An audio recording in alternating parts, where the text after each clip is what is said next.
Hey guys, it's Justin from Outlaw and we're back with some more V10 content. Today, we got the Outlaw 5 here, and the issue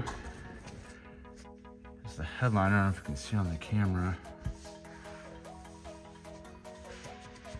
It's kind of sagging. And this was a base model car, so it doesn't have the Alcantara headliner. Well, it didn't. We have acquired the sunroof piece, all the pillars, the visors, the back deck, the most important part, the headliner itself. We're gonna show you guys how to put it into that car. Let's get started. So to do this swap, you can definitely leave the front windshield in.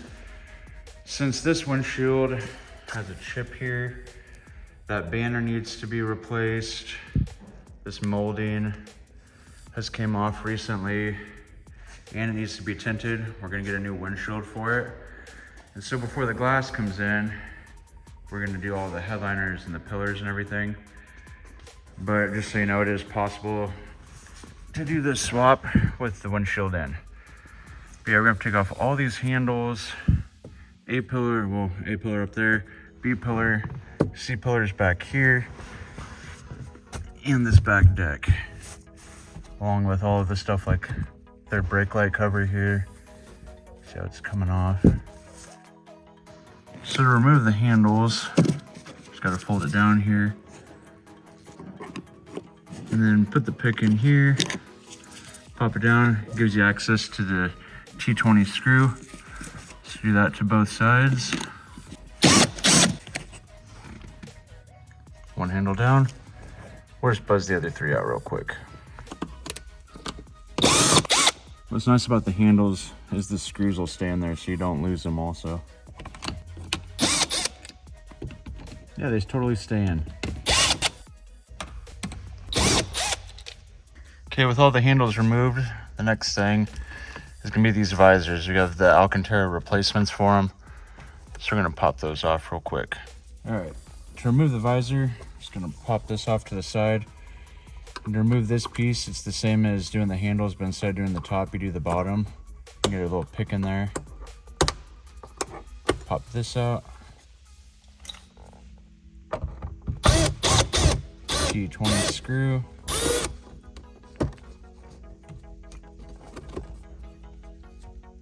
It kind of just like goes up in there, kind of ratchets in. To remove the actual visor itself, just take the same pick and pop the trim piece down. And that'll expose another T20 screw. And then it also kind of comes down at an angle. And then you'll have a connector in here.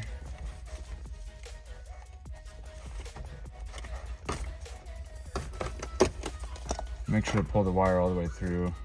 You'll have access once the headliner's out, but it's better to be safe than sorry. All right, passenger side is same as the driver's side. Just pop that down.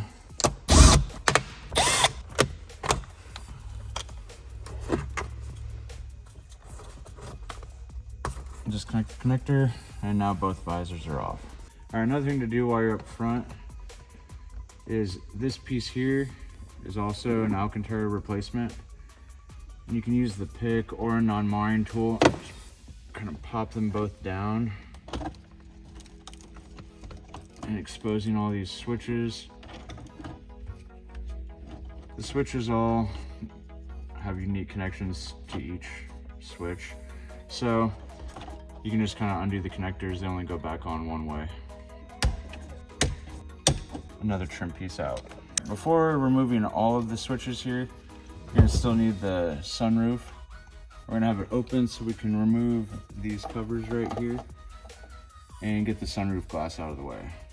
These covers just pop on. So they slide on this seam here and then pop in at the bottom. With that cover off, we can get to this bolt and the third one. And then we just have to do the same thing on the driver's side. With the 6 bolts out, we can now remove the sunroof.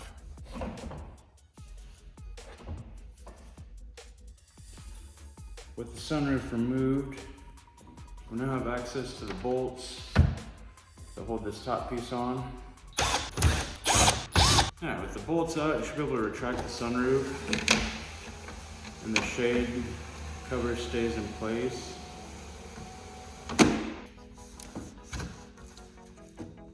Now we'll be able to replace this piece with the Alcantara piece. Next, we need to remove both the front A-pillars. So to get the A-pillar off, there's this airbag plug. You just gotta put the pick in there, pop that out, and then it exposes a T25 screw. Just zip that off.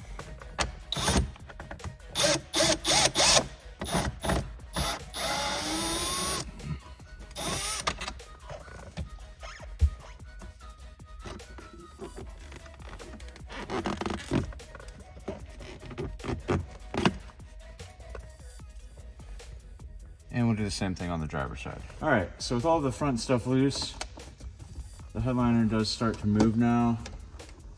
We still got quite a bit more to disconnect, but there is some play there. So now we're moving our way from the front to the back here. This B pillar is also a replacement in the Alcantara kit. So we need to remove that. So it helps if you pull some of this molding slightly loose, and then the same thing on the rear. All right, so remove the B pillar. You have to get this pillar here loose, and there's some clips right through here. So I'm using a body puller tool, and you just reach in there, pop them loose, and then that'll get you some access here for them to start moving.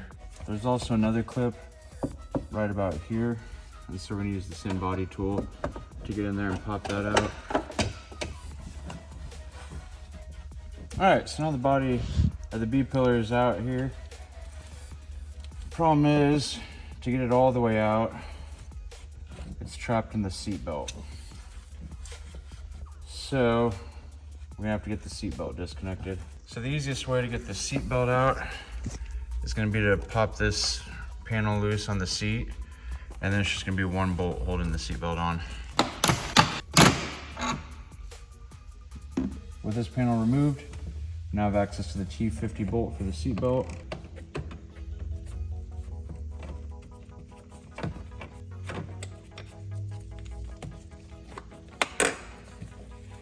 And we can now fit the B pillar through the seat belt. Now the seat belt through the B pillar. Another pillar out. Now we just gotta go do that on the passenger side.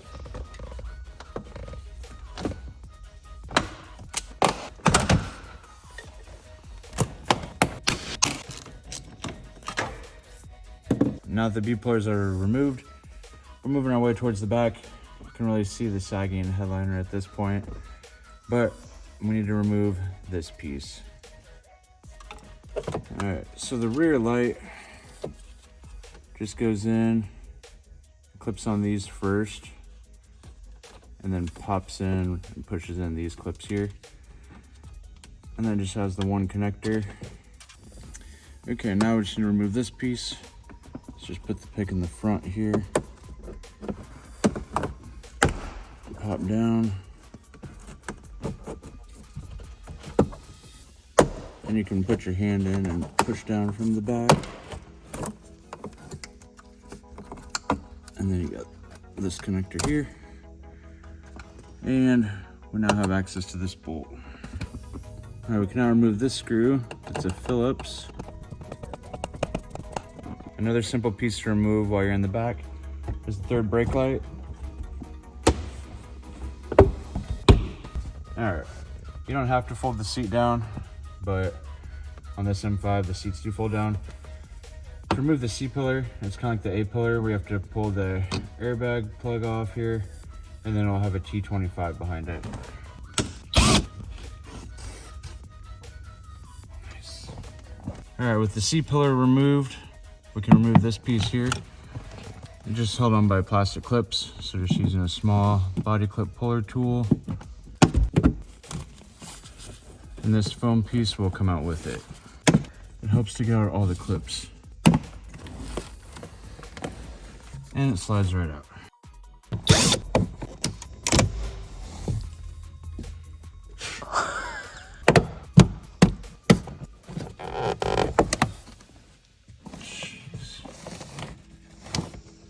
The final thing that's holding the headliner up and into the car are the T10s surrounding the frame for the sunroof. So we have to remove all of those. With all the screws here removed around the sunroof, the only thing holding the headliner on are the rubber trim pieces here around each door. But before we pull those out, we're gonna do some vacuuming, clean up dust that's behind some of the pillars, some of the dust created from pulling the pillars and the headliners loose, and then remove the glass.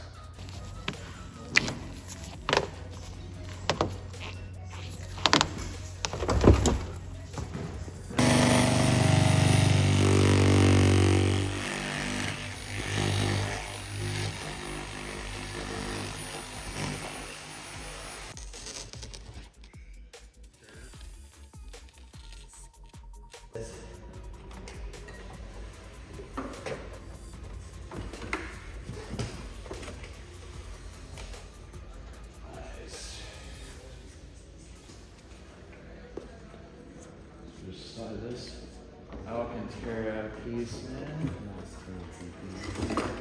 Yeah, she's definitely fancy.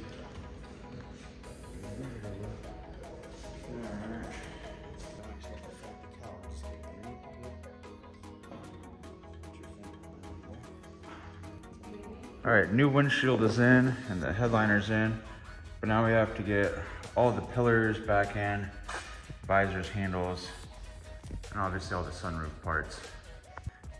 When bolting this piece on for the sunroof, make sure that you have this whole frame even and even start some of these little screws before getting any of them tight, because you can have it in there kind of tilted or cockeyed there. But that's a tip for putting the sunroof piece back on. When installing the rear C-pillars, once you have this trim piece in and tucked back behind there, and then you have the C-pillar about in the right position, that's a good time to put the handle back on so it holds the headliner up and you're not fighting it while trying to get this pillar lined up, clipped in, and bolted in. All right, when installing the B pillar, you have to get these two tabs up here to meet with these tabs here. And then you also have to get the tabs down on the lower section of the B pillar. So I found was easiest was to get the B pillar in, kind of past the tabs where it meets on the lower portion, and then bringing it up, attached to the metal tabs, and they'll make it easier, because once you go all the way up on the metal tab, then you can get the lower section to meet up. All right, so when I put this screw in, that was one of the first screws I put in once the headliner was back in the vehicle, because it helps keep it held up. I left it a little bit loose so that you can move. So I don't know if you can see on here, there's some ability to move it side to side and forward and back, but still have it be tight enough that it's holding the headliner up so you can work with it in different areas. But now that all the pillars are on, it's okay to tighten that screw up and then put this piece in. Putting the sunroof portion in now, and I'm working the sunroof switch inside while watching up here, and the sunroof's not coming further forward than this. It's hitting resistance. So if we come over here and look back in, the sunroof detached and retracted. It allowed this piece here to pop up. So basically just gotta get in there and hold that down while operating the switch. All right, so this is the piece that was getting bound up.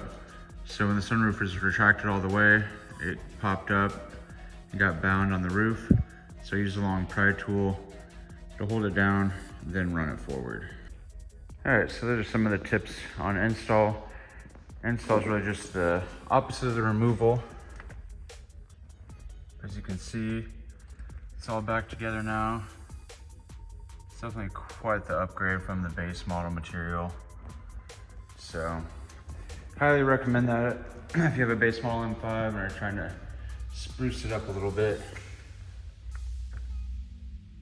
Yep, now I just gotta tint the windshield, throw the Outlaw Euro banner on, and we'll be ready to go. It's the next day, got the windshield tinted. It's a little rainy out, but 35% on the front. Got the Outlaw Euro banner on it. And also got the rear tinted as well. Outlaw Euro, baby.